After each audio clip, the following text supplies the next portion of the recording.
दर्शकों नमस्कार, स्वागत है आपका आपके अपने चैनल ऑफिशियल सनातन धर्म ज्ञान में। हम आपको बता दें कि इस चैनल पर धार्मिकता से संबंधित पोस्ट और वीडियो देखने को मिलेगा। दर्शकों, इस चैनल के माध्यम से समाज में उत्पन्न सभी प्रकार की बुराइयों पर प्रकाश डालेंगे और इन बुराइयों से बचने का समाधान भी बताएंगे। दर्शकों, आपके लिए हम चैनल पर इसी तरह की वीडियो प्रतिदिन लेकर आएंगे। यदि आप सभी हमसे जुड़ना चाहते हैं तो इस चैनल को सब्सक्राइब कर बेल आइकॉन प्रेस करें ताकि आने वाली हर वीडियो आपको सबसे पहले दिखने को मिले। यदि आपको हमारी वीडियो की किसी बात से आपत्ति हुई है, ठेस पहुंची है, तो आप हमें ईमेल कर सकते हैं या फिर आप कमेंट भी कर सकते हैं। हम हर एक कमेंट पढ़ते भी हैं और कमेंट का जवाब देते हैं। धन्यवाद। आप हमारे YouTube चैनल को लाइक करें और चैनल सब्सक्राइब जरूर कीजिए। महाशिवरात्रि से जुड़ी कई पौराणिक और ऐतिहासिक कहानियां हैं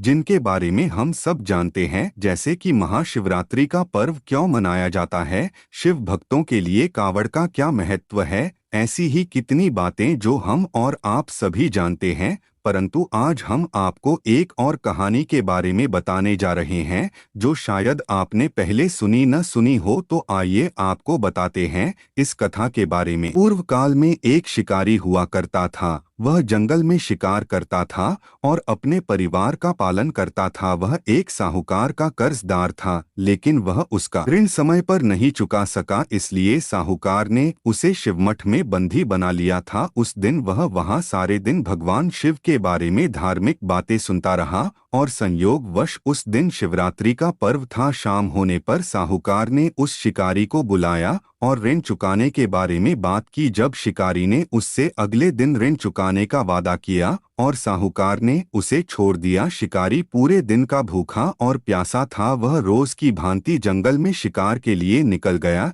लेकिन थोड़े समय बाद रात हो गई और उसने विचार कर रात जंगल में ही बिताने का फैसला किया। शिकारी जंगल में एक पेड़ पर चढ़ा और वह बेल का पेड़ था और वह पड़ाव बनाने के लिए पेड़ की टहनियां तोड़ने लगा, पर वह पत्ते बेल पत्र के थे जो भगवान शिव को चढ़ाए जाते हैं। शिकारी इस बात से अनजान था। उस पेड़ के नीचे शिवलिंग था जो बेलपत्र के पत्तों से ढका हुआ था। इस प्रकार शिकारी का पूरे दिन भूखे प्यासे रहकर व्रत भी हो गया और बेलपत्र गिरकर भगवान शिव की पूजा भी हो गई। शिकारी को उसके बारे में जानकारी नहीं थी। पेड़ पर चढ़ते समय उसने जो टहनियां तोड़ी वह शिवलिंग पर गिरती रही। रात्रि का एक पहर बीत गया था। जंगल में एक गर्भवती हिरनी तालाब के पास पानी पीने आई। शिकारी ने धनुष पर तीर चढ़ाकर प्रत्यंचा खींची। तब हिरनी बोली, मैं गर्भिणी हूँ, शीघ्र ही प्रसव करूंगी। तुम एक साथ दो जीवों की हत्या करोगे जो ठीक नहीं है। मैं बच्चे को जन्म देकर शीघ्र ही तुम्हारे समक्ष प्रस्तुत हो जाऊंगी, तब मार देना। शिकारी ने प्रत्यंचा ढीली कर दी और हिरनी जंगली झाड़ियों में लुप्त हो गई। प्रत्यंचा चढ़ाने तथा ढीली करने के वक्त कुछ बिल्व पत्र अनायास ही टूटकर शिवलिंग पर गिर गए। इस प्रकार उससे अनजाने में ही प्रथम प्रहर का पूजन भी संपन्न हो गया। कुछ देर बाद एक हिरनी उधर से निकली। जैसे ही शिकारी उसे मारने के लिए धनुष बाण चढ़ाया तो हिरनी ने विनम्रता पूर्वक निवेदन किया, हर शिकारी में थोड़ी देर पहले ही ऋतु से निवृत्त हुई हूँ, कामातुर विरहिणी हूँ, अपने प्रिय की तलाश में हूँ। अपनी पति से मिलकर मैं तुम्हारे पास आ जाऊंगी। शिकारी ने उसे भी जाने दिया। रात का आखिरी पहर बीत रहा था, तब भी कुछ बेल पत्र शिवलिंग पर जा गिरे। ऐसे में शिकारी ने अनजाने में ही अंतिम पहर की पूजा भी कर ली। इस दौरान वहां एक हिरनी अपने बच्चों के साथ आई। उसने भी शिकारी से निवेदन की